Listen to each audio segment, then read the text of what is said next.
King episode 1. Success. நீங்க ஜெயிச்சிட்டீங்க sir. போனை காதில் வைத்திருந்த ஹரிஷுக்கு தான் கேட்டதை நம்ப முடியாமல் ஒரு கணம் மூச்சு முட்டியது. 100% கன்ஃபார்ம் சார். நீங்க திரும்பவும் பணக்காரர் ஆயிட்டீங்க. அழுத்தமான குரலில் சொன்னார் மறுமுனையில் இருந்தவர். ஆனா இது எப்படி நடந்துச்சு? ஹரிஷ் நம்பிக்கை இல்லாமல் கேட்டான். கொஞ்சம் வருஷத்துக்கு முன்னாடி பென்குயின் கம்பெனில நீங்க பண்ணியிருந்த இன்வெஸ்ட்மெண்ட் இன்னைக்கு பல மடங்கு இன்க்ரீஸ் ஆயிருக்கு. இப்போ உங்க ஃபேமிலியோட மொத்த சொத்து மதிப்பை விட உங்க கிட்ட இருக்கிற பணத்தோட அளவு அதிகம். இந்த மாதிரி கரெக்டா டெசிஷன் எடுத்து ஒரு புத்திசாலித்தனமான இன்வெஸ்ட்மெண்ட்டை நீங்க பண்ணதை நினைச்சு உங்க தாத்தா ரொம்ப பெருமைப்படுவார்னு நினைக்கிறேன் என்று ஆப்போசிட் சைடில் இருந்த அந்த பேங்க் மேனேஜர் கூறினார். அதை கேட்டு உதட்டை அழுந்த கடித்த ஹரிஷ், எனக்கு அப்படி தோணல. 2 வருஷத்துக்கு முன்னாடி இதே இன்வெஸ்ட்மெண்ட்னால எல்லாத்தையும் நான் இழந்தப்போ என்னோட தாத்தா என்னை வீட்டை விட்டு வெளியே போக சொன்னதான் உங்களுக்கே தெரியுமே என்றார். சார், நடந்தது எல்லாமே நல்லதுக்கு தான். இதுதான் ஸ்டாக் மார்க்கெட்ல இருக்கிற ஒரே ஒரு நல்ல விஷயம். சொல்லப்போனா இது ரோலர் கோஸ்டர் மாதிரி தான். நாம பொறுமையா காத்திருந்தா நம்ம இழந்ததை விட ரொம்பவே அதிகமா அடையலாம். ஏன் திடீர்னு ஒரே நைட்ல பெரிய சாம்ராஜ்யத்துக்கே நீங்க கிங் ஆகலாம். அவனை சமாதானப்படுத்துவது போல கூறினார் மேனேஜர். அறையில் தனியாக அமர்ந்திருந்த ஹரிஷ் சுற்றுமுற்றும் பார்த்துவிட்டு, இந்த நியூஸ் எங்க ஃபேமிலிக்கு தெரியுமா என்று கேட்டான். இன்னும் இல்ல, ஆனா இது தெரிஞ்சா உங்க தாத்தா உங்களை ரொம்ப சந்தோஷமா வெல்கம் பண்ணுவார். அது மட்டும் எனக்கு கன்ஃபார்மா தெரியும். இப்போதைக்கு அபிஷியலா நம்ம ஸ்டேட்டோட பெரிய பணக்காரரே நீங்க தான். அந்த மேனேஜர் கூற மெதுவாக சிரித்த ஹரிஷ், அதை பத்தி அப்புறம் பார்க்கலாம். சரி, இப்ப என்கிட்ட மொத்தமா எவ்வளவு பணம் இருக்கு என்று ஆர்வத்துடன் கேட்டான். அப்போது சரியாக அந்த வீட்டின் ஹாலில் இருந்து ஒரு சிறுசிறுப்பான குரல், ஏய் வெட்டி ஆபீசர், எங்க போய் தொலைஞ்ச? இன்னும் இங்க எத்தனை வேலை பாக்கி கிடக்கு என்று கத்துவது அவனுக்கு தெளிவாக கேட்டது. தோ வரேன், அவசரமாக பதிலளித்த அவன் செல்போனை திரும்பவும் காதில் வைத்து, இப்ப நான் உடனே போயாகணும். இந்த மாதிரி குட் நியூஸ் சொன்னதுக்காக என்னை கூப்பிட்டதுக்கு ரொம்ப தேங்க்ஸ். அப்புறம் நீங்க இன்னும் எனக்கு ஒரே ஒரு ஹெல்ப் மட்டும் பண்ணணும் என்று கிசுகிசுப்பான குரலில் கேட்டான். Of course sir, please give me orders. எந்த ஹெல்ப்பா இருந்தாலும் கண்டிப்பா செய்றேன். மேனேஜர் உறுதியளித்தார். ப்ளீஸ் இந்த விஷயத்தை பத்தி இன்னும் கொஞ்ச நாளைக்கு யார்கிட்டயும் சொல்லாதீங்க. இப்போதைக்கு நான் இதை சீக்கிரட்டா வச்சுக்கணும்னு நினைக்கிறேன். ஹரிஷ் சொல்ல, ஓகே சார், ஷூர், எனக்கு புரியுது என்றார் மேனேஜர். நீண்ட நாட்களுக்கு பிறகு ஒரு கான்பிடென்டான சிரிப்புடன் போனை வைத்துவிட்டு எழுந்த ஹரிஷ் தனது ஹேண்ட் டவலை எடுத்து முகத்தை துடைத்துக் கொண்டு நேராக கிச்சனுக்கு சென்றான். கிச்சனில் சிங்கின் முன் நின்று கைகளை கழுவிக் கொண்டிருந்த அவனுடைய மாமியார் திலகாவின் முகம் இறுகி போய் பார்க்கவே கொடூரமாயிருந்தது. ஹரிஷ் உள்ளே வரும் சத்தத்தை கேட்டு திரும்பி பார்த்த திலகா, பரவாயில்லையே, ஒரு வழியா வந்து சேர்ந்துட்ட, என்ன இங்க கிடக்கிற பாத்திரமெல்லாம் அதுவா கழுவிக்குமா என்று கோபமாக கேட்டார். முகத்தில் கஷ்டப்பட்டு ஒரு சிரிப்பை கொண்டு வந்த ஹரிஷ், சாரி, கொஞ்ச நேரத்துக்கு முன்னாடி பாத்திரம் கழுவும் போது என் மேல தண்ணி சிந்திருச்சு. அதான் ட்ரெஸ் மாத்திட்டு வரலான்னு ரூமுக்கு போனேன். வேகமா மாத்திட்டு வந்து மிச்ச பாத்திரத்தையும் கழுவிடலான்னு நினைச்சேன் என்று கூறினான். ஓ, அந்த எண்ணம் உனக்கு இருந்தா சந்தோஷம்தான். 2 வருஷமா எங்க வீட்டில் ஒரு பே பண்ணாத கெஸ்டா தான் வாழ்ந்துட்டு இருக்க. அட்லீஸ்ட் இதையாவது நீ செய்யலாம். அதனால் ஒன்றும் நீ குறைஞ்சு போயிட மாட்ட. அவனை ஏளனமாக பார்த்து கொண்டே கிண்டலாக கூறினார் திலகா. உதடுகளை கடித்து பொங்கி வந்த உணர்ச்சிகளை கட்டுப்படுத்திய ஹரிஷ், இங்க தங்கி இருக்கிறதுக்கு நான் வாடகை கொடுக்குறேன். இந்த 2 வருஷத்துல இந்த வீட்டில் எத்தனையோ ரிப்பேர் வேலைகளை வெளியிலிருந்து ஆள் கூப்பிடாம நானே செஞ்சிருக்கேன். ஆனா இதை பத்திலாம் இப்ப பேச முடியாது. அது தேவையில்லாம சந்தனாவை ஹர்ட் பண்ற மாதிரி ஆயிடும். ஏற்கனவே அவளுக்கும் எனக்கு கொஞ்சம் டேர்ம் சரியில்லை. இதுல அவளோட பேரண்ட்ஸ் கிட்ட நான் பிரச்சனை பண்ண ஏற்கனவே என்னை வெறுத்துட்டு இருக்கிறவங்க எங்களோட உறவை மொத்தமா அத்து விட்டுருவாங்க என்று நினைத்து கொண்டான். அதன் பிறகு தன் மாமியாரிடம் திரும்பி, ஆமாங்கத்த, நீங்க எனக்கும் சந்தனாவுக்கும் நிறையவே செய்றீங்க. அதுக்கு பதிலுக்கு என்னால செய்ய முடிஞ்சது இந்த மாதிரி வீட்டு வேலையில ஹெல்ப் பண்றது தான். இதோ இப்பவே நான் அதை செஞ்சு முடிச்சிடறேன். உங்களுக்கு வேற ஏதாவது ஹெல்ப் தேவைப்பட்டதுனாலும் என்கிட்ட சொல்லுங்க, நான் செய்யறேன் என்று முடிந்தவரை பணிவாக கூறினார். முடிஞ்சா நீ கொஞ்சம் பணம் சம்பாதிக்கலாம். எங்க சந்தனாவை கல்யாணம் பண்ண எத்தனை பேர் கியூல நின்னாங்கன்னு உனக்கே தெரியும். ஆனா என்ன காரணமோ தெரியல, அவ ஒன்ன சூஸ் பண்ணிட்டா என்று திலகா சொல்ல, கொஞ்ச நேரத்துக்கு முன்பாக தான் பேசிய போன் காலை பற்றி நினைத்தான் ஹரிஷ். கண்டிப்பாத்த, அவ மேல நான் வச்சிருக்கிற அன்பை நிரூபிக்கிறதுக்காகவே நான் ஒரு வேலைக்கு போறேன். நீங்க வேணா பாருங்க, சந்தனாவுக்கு நான் தகுதியானவன் தான் கூடிய சீக்கிரம் உங்க எல்லாருக்குமே ப்ரூவ் பண்ணுவேன். இதை நான் ஒரு ப்ராமிஸாவே செய்யறேன் என்று கான்பிடென்ட்டாக கூறினான். நீ சொன்னதுல எனக்கு முழுசா நம்பிக்கை இல்லை. உன்னை டிவோர்ஸ் பண்ண சொல்லி எங்க பொண்ணுகிட்ட கம்பல் பண்ணாம இருக்கிறதுக்கு ஒரே ரீசன், அவ ஒரு தடவை முட்டாள்தனமா முடிவெடுத்தது போதும்னு நினைச்சுதான். ஏன்னா அவ உன் கூட கல்யாணத்துக்கு முன்னாடி ப்ரினப்ஷியல் அக்ரிமெண்ட் போடாம விட்டுட்டா. எங்க பொண்ணு ஒரு பெரிய கம்பெனியோட சேர்மன். அவளோட புருஷங்கிற ஒரே காரணத்துக்காக அவ உன்னை டைவோர்ஸ் பண்ணா அதுல பாதி பணம் உனக்கு வந்து சேர்ந்துரும். அப்படி எதுவும் நடந்துடக்கூடாதுன்னு தான் கடுகடுப்பான முகத்துடன் கூறினார் திலகா. அத்த, கண்டிப்பா நான் அப்படி பண்ணவே மாட்டேன். உங்க பொண்ணை நான் ரொம்ப லவ் பண்றேன். நான் சொல்றத இப்ப நீங்க நம்ப மாட்டீங்கன்னு எனக்கு தெரியும். ஆனா ஒரு நாள் நான் சொல்றதெல்லாம் உண்மைன்னு உங்களுக்கே புரிய வரும் என்றான். அவன் சொன்னதை கேட்டதும் திலகாவின் முகம் கொஞ்சம் மென்மையாக மாறியது. இப்படி நான் சொன்னேன்னு தெரிஞ்சா என்னோட புருஷனை கொன்றுவர். பட் நீ சொன்னதை செய்வேன்னு ஒரு ஓரத்துல நான் நம்புறேன் என்று கூறினார். தேங்க்ஸ் சொன்ன ஹரிஷ் திலகாவை தாண்டி சிங்கிற்கு பக்கத்தில் போனான். ஒரு சிரிப்புடன் அதற்குள் கிடந்த தட்டை எடுத்தவன், இப்போ நான் இந்த பாத்திரம் கழுவுற வேலையை பார்க்கிறேன் என்றான். ஒரு 1/4 மணி நேரம் கழிய பாத்திரங்கள் மொத்தத்தையும் கழுவி கவிழ்த்து விட்டு தன்னுடைய வாட்சை பார்த்தான் ஹரிஷ். ஓ, மணி 5 ஆயிடுச்சா? அப்படின்னா சந்திரா இந்நேரம் வீட்டுக்கு வந்திருப்பான்னு நினைக்கிறேன். தனக்குத்தானே சொல்லிக் கொண்டான். கைகளை துடைத்து விட்டு வெளியே வர ஹாலில் இருந்து டிவி சத்தம் கேட்டது. ஒரு பெரிய மூச்சை எடுத்து விட்ட ஹரிஷ் மெதுவாக அங்கு சென்றான். Welcome home baby. ஹரிஷ் தன்னுடைய மனைவியை பார்த்து சிரித்தவாறு சொன்னான். அவனுக்கு முன்னால் இருந்த சோஃபாவில் உட்கார்ந்திருந்த சந்தனா அவனை திரும்பி பார்த்து கையசைத்தாள். சந்தனாவுடைய பிரைட்டான கண்களையும் கவர்ச்சியான உதடுகளையும் பார்த்த ஹரிஷ், இவளை ஒவ்வொரு தடவை பார்க்கும்போதும் என் வயிற்றுக்குள்ள பட்டாம்பூச்சி பறக்குது. சந்தனா உண்மையிலேயே ரொம்ப அழகானவதான். ஆனால் அதுக்காக மட்டும் நான் அவளை லவ் பண்ணலை. நான் பார்த்ததுலேயே ரொம்ப இன்ஸ்பைரிங்கான கோல் ஓரியன்ட் பொண்ணு இவ தான். இல்லாட்டி இந்த சில வருஷங்களில் ஒரு கம்பெனியோட அசிஸ்டண்ட்ல இருந்து சேர்மன் வரைக்கும் அவளால் வளர்ந்துருக்க முடியாது. உண்மையிலேயே அவள் சூப்பர் தான் என்று நினைத்தான். ஹாய் ஹரிஷ் என்று வேறொரு குரல் கேட்க அது யார் என்று பார்க்காமலேயே ஹரிஷுக்கு புரிந்தது. ஹாய் தர்ஷினி, உன்னை பார்த்ததுல ரொம்ப சந்தோஷம். தன் மனைவியின் உயிர் தோழியை பார்த்து நட்பாகச் சிரித்தான் ஹரிஷ். சந்தனாவின் பக்கத்தில் அமர்ந்திருந்த தர்ஷினி அவனை பார்த்து கிண்டலாக நைஸ் ஷர்ட் என்றாள்.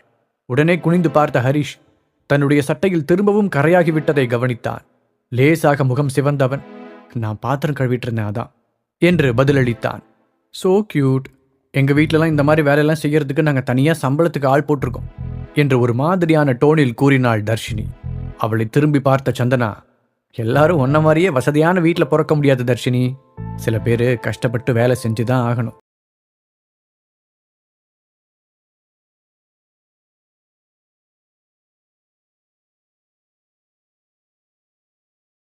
கண்ணடித்தாள். பதிலுக்கு கண்ணடித்த ஹரிஷ், என்னோட பாஸ்ட்டை பற்றி இவகிட்ட சொல்லாததுக்கு நான் ரொம்ப கில்ட்டியாக ஃபீல் பண்ணுறேன். ஒரு வேளை நடந்த எல்லாத்தையும் நான் விளக்கமாக எடுத்து சொன்னால் அவள் புரிஞ்சுக்கலாம். பட் இந்த சுச்சுவேஷனில் அவகிட்ட சொல்கிறது ரொம்ப லேட்டுன்னு நினைக்கிறேன். ஏன்னா எங்களுக்கு கல்யாணமாகி சில வருஷங்கள் ஆகப்போகுது. ஆனால் நான் தமிழ்நாட்டில் இருக்கிற பணக்கார குடும்பம் ஒன்றில் பிறந்தவன்னு இன்னும் சந்தனாவுக்கு தெரியாது. என்னோட பணத்துக்காக அவள் என்னை கல்யாணம் பண்ணிக்க கூடாது அப்படிங்கிறதுக்காக நான் அதை அவகிட்டேருந்து மறைச்சிட்டேன். ஆனால் எதிர்பாராத விதமாக எங்கள் 2 பேருக்கும் என்கேஜ்மெண்ட் ஆகிற அன்னைக்கு எல்லாத்தையும் நான் இழந்துட்டேன் என்று நினைத்தபடி ஆழ்ந்த பெருமூச்சு ஒன்றை எடுத்து விட்டான். அந்த நாளை என்னால் மறக்கவே முடியாது. இந்த குட் நியூஸை சொல்கிறதுக்காக நான் என் தாத்தாவுக்கு கால் பண்ணியிருந்தேன். ஆனால் அது என்ன விஷயம்னு கூட முழுசாக கேட்க விரும்பாத அவர் அதுக்கு பதிலாக என்னோட எல்லா பணத்தையும் நம்பிக்கையும் பென்குயின் கம்பெனியில் இன்வெஸ்ட் பண்ணதுக்காக பயங்கரமாக திட்டினார். அப்போ அந்த கம்பெனியோட ஸ்டாக்ஸ் எல்லாமே அன்எக்ஸ்பெக்டடாக ரொம்ப ட்ராப் ஆகிருந்துச்சு. அப்போ என்னோட தாத்தா சொன்ன வார்த்தைகளை இப்போ வரைக்கும் என்னால் மறக்க முடியல. உன்னை நான் இந்த வீட்டை விட்டே வெளியேற்றுறேன். இது கூட உன்னோட நல்லதுக்கு தானே பண்ணுறேன். அப்போ தான் நீ பணத்தோட வேல்யூ என்னன்னு கற்றுக்குவேன். கொஞ்சம் கூட இரக்கமே இல்லாமல் அவர் அதை சொல்லியிருந்தார். பல வருஷங்களுக்கு பிறகு அதே இன்வெஸ்ட்மெண்ட் எங்கள் குடும்பம் கனவுல கூட நினைக்காத அளவுக்கு ஒரு பெரிய அமௌண்ட்டை ரிட்டர்னாக கொடுத்துருக்கு. இப்போது இந்த ஸ்டேட்லேயே பெரிய பணக்காரன் நான் தான். ஆனால் இது எப்படி என்னோடய ஒய்ஃப் கிட்ட சொல்ல முடியும்? அவள் இன்னும் என்னை ஒரு வேலை இல்லாத எதுக்கும் உதவாதவன் தான் நினச்சிக்கிட்டு இருக்கா. முதல்ல அவள் என்னை முழுசாக நம்புறான்னு தெரிஞ்சதுக்கு அப்புறம் தான் இந்த சீக்கிரட்டை நான் அவகிட்ட சொல்ல முடியும் என்று தன் வாழ்க்கையில் நடந்த பழைய விஷயங்களை நினைத்து பார்த்த ஹரிஷ் கடைசியாக முடிவெடுத்தான். சோஃபாவில் இருந்து எழுந்து வந்த சந்தனா ஹரிஷின் கன்னத்தில் மென்மையாக முத்தமிட்டாள். ஹரிஷ், அவனை தப்பாக சொல்லலை. பட் தர்ஷினி சொன்னது சரிதான். உன் ட்ரெஸ் ரொம்ப மோசமாக இருக்கு. நீ உடனே போய் அதை மாற்று சொன்ன சந்தனா தர்ஷினியை திரும்பி பார்த்துவிட்டு, அதுவும் முக்கியமாக நம்ம வீட்டில் ஒரு கெஸ்ட் இருக்கும்போது நீ இப்படிலாம் இருக்கக்கூடாது என்றாள். தலையாட்டிய ஹரிஷ், தோ இப்பவே மாத்துறேன் சொல்லிவிட்டு தங்களுடைய ரூமிற்கு சென்றான். அன்றைய இரவுக்குள் 2வது தடவையாக ஷர்ட்டை மாற்றிவிட்டு திரும்பவும் ஹாலுக்கு வந்த ஹரிஷ் தர்ஷினி சந்தனாவிடம் சொல்லிக் கொண்டிருந்ததை கேட்டு மேலே நடக்க முடியாமல் அப்படியே நின்றான். நீ ஏன் இப்படி இருக்கேன்னு எனக்கு இன்னும் புரியவே இல்லை. நீ ஒரு கம்பெனியோட பாஸ், ஆனால் அவன் எதுக்குமே லாய்க்கில்லாத ஒரு வெறும் பூஜ்யம். அப்படி இருக்கும்போது நீ ஏன் இன்னும் அவன் கூட வாழணும்னு நினைக்கிற என்ற தர்ஷினியின் கேள்விக்கு பதில் சொல்லாமல் கொஞ்ச நேரம் அமைதியாக இருந்தாள் சந்தனா. அவன் எப்பவும் இப்படி கிடையாது. நாங்கள் ஃபர்ஸ்ட் டைமாக மீட் பண்ணப்போ அவன் ரொம்ப சார்மிங்காகவும் கான்ஃபிடென்ட்டாகவும் இருந்தான். இடையில் அவனுக்கு என்ன நடந்துச்சுன்னு எனக்கு தெரியல. ஆனால் நான் அவன் கூட இருந்தா அவன் திரும்பவும் பழையபடி மாறுவான்னு நம்புறேன். ஏன்னா அந்த பழைய ஹரிஷை நான் ரொம்ப லவ் பண்ணேன். சந்தனாவின் குரல் மெதுவாக வெளிப்பட்டது. நீ இப்பவும் அவனை லவ் பண்ணுறியா? தர்ஷினியின் கேள்வி அவளை நேராக தாக்கியது. தன்னுடைய கீழ் உதட்டை கடித்த அவள், தெரியல, சம்டைம்ஸ் நம்ம உண்மையை ஒத்துக்கிட்டு தான் ஆகணும். எங்களுக்குள்ளே இருக்கிற ரிலேஷன்ஷிப்பில் இப்போ ஒரு கேர்டேக்கர் மாதிரி ஃபீல் பண்ணுறேன். இந்த கொஞ்ச நாளில் அவன் சுத்தமாக மோசமாயிட்டான். எங்களுக்கு இடையில இருந்த ரொமான்ஸ் சுத்தமாக போயிடுச்சு. இதை பற்றி நான் அவன்கிட்ட டைரெக்டாக பேசினா எங்கள் உறவில் முன்னை விட அதிகமாக விரிசல் விழுந்துருமோன்னு பயமாக இருக்குது. நான் அவனை லவ் பண்ணுறேன். ஆனால் இதுக்கு மேலேயும் நான் அவனை இதே மாதிரி லவ் பண்ணுவேனான்னு தெரியல. சந்தனா சொல்லி முடிக்க தர்ஷினி தலையசைத்தாள். சந்தனா, நீ ரொம்ப அழகானவ, நல்லவ, எல்லாத்தையும் விட ஒரு சூப்பரான பிஸ்னஸ் விமன். உனக்கு கண்டிப்பாக இதை விட பெஸ்ட்டாக ஒருத்தன் கிடைப்பான். நீ ஏன் டிவோர்ஸ் பண்ணுறதை பற்றி யோசிக்கக்கூடாது? ஒருத்தர் மேலே இருக்கிற பரிதாபத்தால் நம்ம அவங்க கூட சேர்ந்து வாழணும்னு அவசியம் இல்லை. தர்ஷினி அட்வைஸ் செய்தாள். நான் அவன் மேலே பரிதாபப்படலை, அவன் பழைய மாதிரி மாறணும்னு ஆசைப்படுறேன். உண்மையை சொல்லணுன்னா இப்போ நான் இதை பற்றி பேச விரும்பலை. நான் என்னோட முழு நாளையும் சின்சியராக ஒர்க் பண்ணுறதுக்காக ஆஃபீஸில் செலவு பண்ணுறேன். அட்லீஸ்ட் வீட்லேயாவது அதெல்லாம் கொஞ்சம் தள்ளி வச்சுட்டு நிம்மதியாக இருக்கணும்னு நினைக்கிறேன். சந்தனா சொல்லவும் தர்ஷினி அவளுடைய தோளில் ஆறுதலாக தட்டி கொடுத்தாள். சரி, இதுக்கு மேலே நான் இதை பற்றி பேசலை. ஆனால் உன் வேலையில் என்னாச்சு? நீ எப்போ கூட இன்னைக்கு ரொம்ப ப்ரெஷரில் இருக்கிற மாதிரி தெரியுது. தர்ஷினி அக்கறையாக கேட்டாள். எங்கள் கம்பெனிக்கு போன மாதம் ஒரு கான்ட்ராக்ட் கிடச்சிது. அதில் டேட்டாவை கால்குலேட் பண்ணுறதுல ஒரு பெரிய தப்பு நடந்துருச்சு. எங்களுடைய ப்ராடக்ட் அவங்களுக்கு திருப்தியாக இல்லை. ஸோ 7 கோடி ரூபா நஷ்டஈடாக கொடுக்கணும்னு சொல்லியிருக்காங்க. என் கம்பெனிலேருந்து இப்போதைக்கு அவ்வளோ பணம் எடுக்க முடியாது. அதனால் எனக்கு இப்போ குறைஞ்சது ஒரு 4 கோடியாவது இன்வெஸ்ட்மெண்ட் தேவைப்படுது, அதுவும் 1 வீக்குள்ளே. இது மட்டும் நடக்கலைன்னா என் கம்பெனி திவால் ஆகிடும். என் ஸ்டாஃப்ஸை நினச்சாதான் எனக்கு ரொம்ப கவலையாக இருக்குது. சந்தனா சொல்ல தர்ஷினியுடைய கண்கள் பெரிதாக விரிந்தது. 1 வீக்கில் 4 கோடி ரூபா இன்வெஸ்ட் பண்ணுற மாதிரி ஒருத்தரை நீ எப்படி கண்டுபிடிக்க போற? தர்ஷினி கேட்க சந்தனாவின் கண்கள் கலங்கியது. அப்போதுதான் ஹரிஷ் அங்கு நிற்பதை கவனித்த சந்தனா அவனிடம் திரும்பி, ப்ளீஸ் ஹரிஷ், என்ன தப்பா நினச்சிக்காத. நான் தர்ஷினி கூட கொஞ்சம் தனியாக பேசணும். நீ கொஞ்சம் இங்கிருந்து போக முடியுமா என்று கன்னத்தில் வழிந்த கண்ணீரை துடைத்துக் கொண்டே கேட்டாள். தன்னுடைய மனைவியின் கஷ்டத்தை பார்த்து மனதிற்குள் துடித்த ஹரிஷ், சரிம்மா, நான் நம்ம ரூமுக்கு போகிறேன், நீங்கள் பேசுங்க என்று சொல்லிவிட்டு அங்கிருந்து சென்றான். அவர்களின் ரூமுக்கு வந்த ஹரிஷ், நான் கண்டிப்பாக அவளுக்கு ஹெல்ப் பண்ணணும். அவள் கல்யாணம் பண்ணியிருக்கிறது ஒரு வேஸ்ட் ஃபெலோவே இல்லை, உண்மையான ஒரு ஆண்மகனு நான் சந்தனாவுக்கு ப்ரூவ் பண்ணியே தீர்வேன். அதுக்காக நான் என்னோட சொந்த சாம்ராஜ்யத்தையே உருவாக்க போகிறேன். முடிவெடுத்த அவன் தன்னுடைய செல்போனை கையில் எடுத்தான்.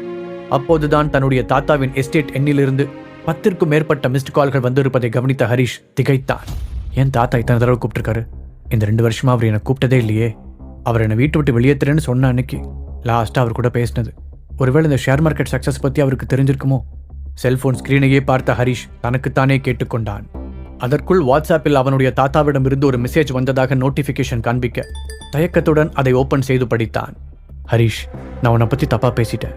நம்ம குடும்பத்துக்கு நீ தேவை. பென்குயின் கம்பெனியில் நீ இன்வெஸ்ட் பண்ணியிருந்த பணம் பெரிய லெவலில் இன்க்ரீஸ் ஆகிருக்கிறது எனக்கு தெரியும்.